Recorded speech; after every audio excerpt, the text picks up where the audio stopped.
Sabe, essa é, no fundo, uma história sobre um chapéu. Um chapéu bem bobinho de papelão com uma florzinha que foi ganho numa feira. E é uma história de como esse chapéu, que era um símbolo de amor por uma cidade, acabou levando um homem para a morte. Vamos mergulhar de cabeça na tragédia de Adrian Mellon, que aconteceu em Derry, lá depois do Festival do Canal de 1984. E com essas palavras, o parceiro do Adrian, o Don Haggerty, resumiu a ironia terrível de tudo isso. Foi quase uma profecia do horror que ainda estava por vir. Um horror que se escondia não só no coração de alguns homens, mas nas profundezas sombrias da própria cidade. É que a morte do Adrian Mellon não foi só um crime de ódio, foi algo a mais. E é nessa encruzilhada terrível que a gente vai entrar agora. O ponto exato onde a intolerância de uns jovens virou a ferramenta perfeita para uma maldade que assombra Derry há séculos. Para a gente entender essa história, a gente não vai começar na noite do assassinato. Não. A gente vai começar no rescaldo, naquele clima frio e desesperado dentro de uma delegacia de Derry, onde o som do choro e da raiva já tomava conta de tudo. E aqui estão as peças-chave desse quebra-cabeça trágico. De um lado, Don Haggerty, o parceiro em luto, tentando fazer a polícia acreditar no que ele viu. Adrian Mellon, a vítima, cujo único crime foi amar a cidade nova dele. E do outro, os três agressores. John Webb Garton, Stephen Dubay e o mais novo, Christopher Unwin, que era, digamos, o elo mais fraco dessa corrente. E no centro de tudo, acredite se quiser, estava o chapéu com os dizeres "Eu amo Derry". O Adrian usava aquilo com um orgulho danado. E para o Don Haggerty, gritando de desespero na delegacia, essa era a ironia mais cruel de todas. O Adrian amava a Derry, mas Derry, em sua forma mais podre, não amava ele de volta. O Adrian Mellon via o melhor em Derry, sabe? Ele era um escritor que encontrou amor, inspiração. Ele via a cidade como um lugar para florescer. Ele era, como o próprio Don descreveu, um daqueles tolos que acham que no final tudo vai dar certo. Já o Don sentia o cheiro da verdadeira Derry. Ele comparava a um esgoto, um lugar onde parecia que era sempre uma da tarde, aquele sol escaldante e opressivo. E o palco para essa tragédia foi montado durante o Festival do Canal, uma época em que a cidade tentava, literalmente, passar uma mão de tinta por cima da própria feiura, com prédios reformados e ruas novinhas em folha. Isso que ilustra perfeitamente a dupla personalidade da cidade. Enquanto a fachada era só festa e celebração, os cantos escuros escondiam uma realidade brutal. O Don até tentou mostrar isso para o Adrian, levando ele na Ponte do Beijo, um lugar com uma escuridão que nenhuma camada de tinta nova conseguiria esconder. O Adrian precisou acender um fósforo para conseguir ler essas palavras no escuro. Era essa violência que se escondia bem debaixo do nariz de todo mundo em Derry. O Don disse para a polícia que já tinha visto muito ódio na vida, mas nunca tinha visto algo assim. Uma loucura tão funda que parecia que estava impregnada no próprio lugar. Lá na feira, o orgulho todo torto do Webb Garden foi ferido quando ele viu o Adrian usando aquele chapéu. A resposta espirituosa do Adrian, no entanto, só serviu para acender o pavio da violência. A sorte foi que um policial, o Frank Manchin, apareceu e impediu o pior, pelo menos por enquanto. Mas a ameaça de morte foi feita ali, em público, um aviso sombrio do que estava por vir.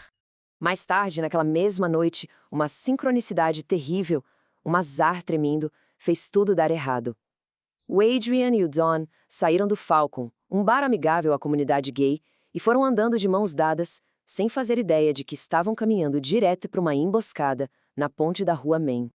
Na ponte, a ameaça explodiu em violência pura. O chapéu foi rasgado, o Adrian foi socado, chutado, espancado pelos três. O Don, jogado na sarjeta, gritava por socorro. Um carro até passou, mas nem diminuiu a velocidade. Os prédios ao redor, todos escuros. Ninguém veio ajudar. E é aqui, é nesse momento, enquanto Adrian é jogado na água rasa do canal, que a história vira de ponta cabeça. Ela deixa de ser sobre a crueldade humana e passa a ser sobre algo totalmente diferente. Algo muito mais antigo. Enquanto o Don Haggerty gritava desesperado por socorro, uma voz baixinha sussurrou do lado dele, seguida de uma risadinha. Ele olhou para baixo e viu o impossível. A brutalidade do homem estava prestes a entregar sua vítima a uma fome muito, muito maior. E agora, se liga nisso. Duas testemunhas, de lados completamente opostos do crime, viram a mesma coisa. A mesma figura impossível. O Christopher Unwin, um dos agressores, e o Don Haggerty, o parceiro da vítima. Os dois descreveram um palhaço com balões, surgindo das sombras debaixo da ponte.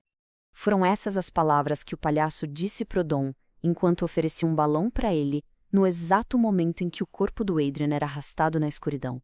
A voz era grave, mas a risada era de criança. E o mais bizarro, a criatura chamou o Don pelo nome.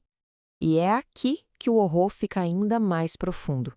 Porque apesar dos dois terem testemunhado o impossível, os relatos deles são diferentes nos detalhes, e cada um pinta um quadro ainda mais perturbador do que realmente aconteceu debaixo daquela ponte. O Chris Unwin, o agressor, ele viu um ato de selvageria quase animal, um monstro devorando a presa.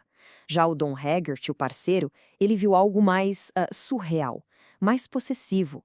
Um sorriso vindo de debaixo do braço do Adrian, o som de ossos quebrando, então a visão impossível de milhares de balões flutuando, cada um deles uma zombaria do amor que o Adrian sentia pela cidade. Quando a polícia perguntou pro Don quem ele achava que era o palhaço, a resposta dele não foi o nome de uma pessoa, foi o nome de um lugar.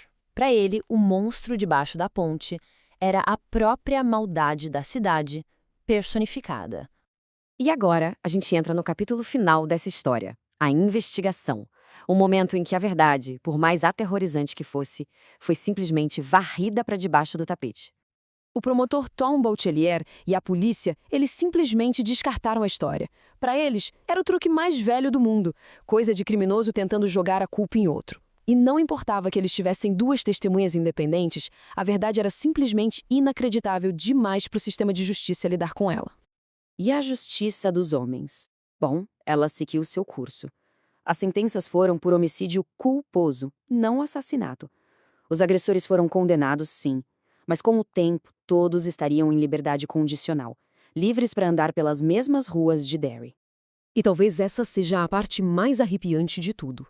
O promotor fez questão de que a história do palhaço nunca chegasse ao tribunal.